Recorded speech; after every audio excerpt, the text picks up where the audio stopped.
And today we're going to make what I call personality placemats. And I was trying to come up with a craft to do with my grandchildren. They were home for the 2 weeks Christmas vacation. And this is what I came up with that I could involve my grandchildren and make something that we can remember and drag out for years to come. And they're placemats that kind of show each of my grandchildren's personality.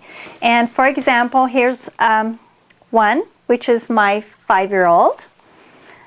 This picture was drawn by Skylie, which is my 9-year-old. Then we have little Trevin. He's 3, so Nana kind of had to trace his handprint and then let him color.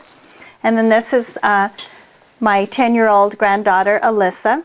And they all had to come up with their own idea of what to draw. And then, of course, I have a 14-year-old who isn't into coloring anymore, but she does photography.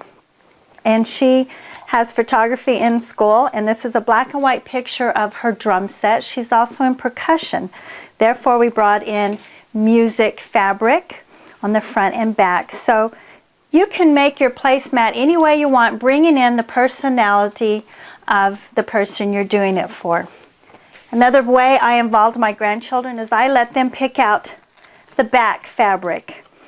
And of course, Trevin, and their personalities really showed through in what they wanted. And here's my little Taylor with her Pink Panther.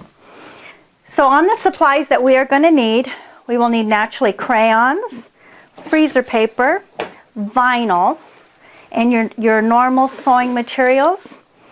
And you need a permanent marker and then a marked fabric pen, which is pigment, and also a quilting pen where the markings disappear. Batting, fabric, and your sewing machine.